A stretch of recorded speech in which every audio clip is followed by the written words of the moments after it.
We see that our European neighbors are now trying to patch up the cracks and plaster the cracks of the edifice of Europe. They want to overcome this cleft, to strengthen the shaken unity that they were so proud of and flaunted with, not because of resolving, not with the help of resolving their own domestic problems, but, stoking up the enemy image. But people in those countries are wise enough to take to the streets, and despite they stoke up situation at the outer border, they try to recreate the well-known enemy that they invented hundreds of years ago, Russia. And many people in Europe do not know what's so horrible about Russia.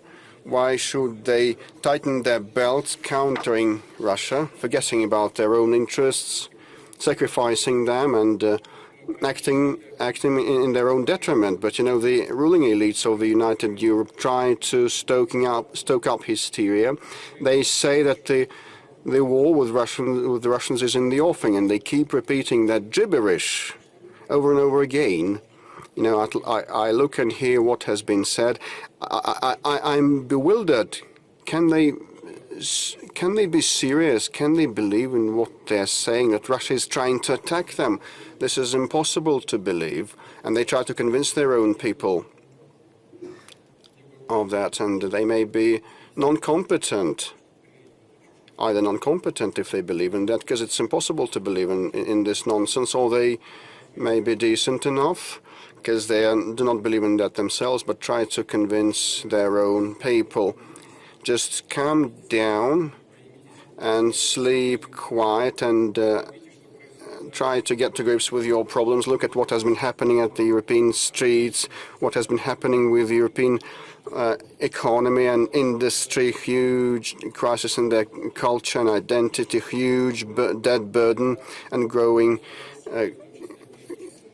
social welfare system, migration that has been out of control, growth of violence, radicalization of leftist, ultra-liberal, racist, marginal groupings. Look at Europe being relegated to the periphery of the global competition. We all know that the threats, aggressive threats towards Russia that Europe has been trying to intimidate itself with are far-fetched. And the auto-suggestion is a dangerous thing, and we cannot, unfortunately, fail to pay heed to that, and we must take that into consideration because of the need to sustain our defense and security. And we're looking at the militarization of Europe that has been gathering pace. Are these plain words or simple words or lip service, or is it serious? Because they say that the German army should be the most powerful in Europe. Okay, we have been listening to that attentively and eyeing that closely, trying to figure what they actually mean. I believe that no one has any doubts that the response of Russia will not be long in coming. The response to such threats will be, to put it mildly, quite convincing. This is about the response. We never initiated any military standoff. It's pointless, uncalled for, and absurd.